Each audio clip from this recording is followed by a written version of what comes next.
সুপ্রিয় দর্শক, আসসালামু আলাইকুম। আজই আংশিক গেজেট প্রকাশ। অবসর ভাতা ১০০% সহ অর্থ মন্ত্রণালয়ের অনুমোদন পাস। ১ জুলাই থেকে কার্যকর নবম পে স্কেল। প্রধানমন্ত্রী তারেক রহমান আজ অবসর ভাতা বৃদ্ধি সহ আংশিক পে স্কেল বাস্তবায়নের নতুন পদক্ষেপ নিলেন। তিনি বাংলাদেশের ২৪ লক্ষ সরকারি চাকরিজীবীদের অর্থনৈতিক অবস্থা নির্ণয় করে শেষ পর্যন্ত আজ গেজেট প্রকাশের অনুমোদন দিলেন। তার অনুমোদনের অপেক্ষায় সরকারি চাকরিজীবীদের বেতন বৃদ্ধির বিষয়টি আটকে ছিল বলে মন্তব্য করেন সচিবরা। এছাড়াও অর্থমন্ত্রী আমির খসরু বলেন, ইতিমধ্যেই সকল ধরনের ব্যবস্থাপনা শেষ হয়েছে।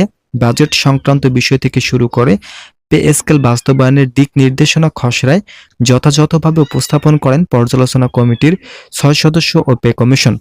তবে সরকারি চাকরিজীবীদের বেতন বৃদ্ধির বিষয় নিয়ে বিভিন্ন রাজনৈতিক জটিলতা থাকায় দীর্ঘদিন থেকে বেতন বৃদ্ধি না হওয়ায় সরকারি চাকরিজীবীদের মাঝে অসন্তোষ তৈরি হয়েছে, যার ফলে শেষ পর্যন্ত দেশের অর্থনৈতিক অবস্থান শক্ত করার মাধ্যমে সরকারিভাবে একটি সুবিধা সংযোজনের পদক্ষেপ গ্রহণ করেন তারেক রহমান।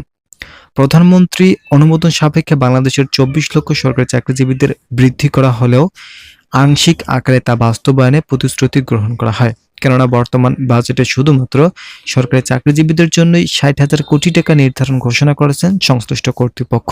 তবে এর থেকেও বেশি অর্থ প্রদানের সিদ্ধান্ত থাকলেও চূড়ান্ত সীমারেখায় পৌঁছাতে পারেনি ঊর্ধ্বতন কর্মকর্তারা। আপনারা অবশ্যই চ্যানেলটি সাবস্ক্রাইব করুন।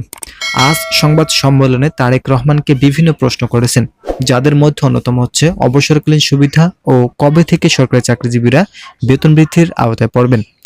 প্রধানমন্ত্রী বলেন, অর্থ মন্ত্রণালয় ও সচিবদের কার্যক্রম ইতিমধ্যেই শেষ হয়েছে। আজ আমরা সচিবদের সঙ্গে বৈঠক করে গেজেট প্রকাশ সহ বিভিন্ন বিষয়াদি নিয়ে আলোচনা করেছি। চাকরিজীবীদের দাবির বিষয়গুলো বাংলাদেশের প্রত্যেকটি সরকারি পরিবারের ৬ সদস্যের আর্থিক দিকগুলো উল্লেখ করা হয়েছে।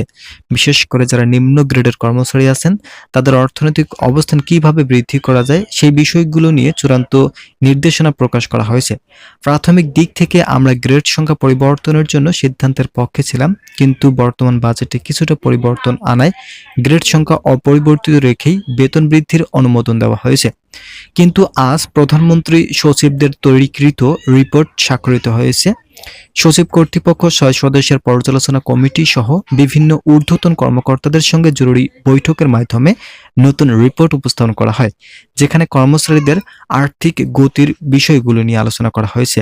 সবথেকে বেশি আলোচ্য বিষয় ছিল অবসরকালীন সুবিধা। তাদের সকলের মতে যদি গ্রেড সংখ্যা পরিবর্তন না করা হয় তাহলে অবশ্যই অবসরকালীন সুবিধা শতভাগ পর্যন্ত বৃদ্ধি করতে হবে। তাই শেষ পর্যন্ত অবসর সুবিধা বৃদ্ধি করার মাধ্যমে দীর্ঘদিনের জটিলতা দূর করার নতুন সুপারিশ করেন তারেক রহমান।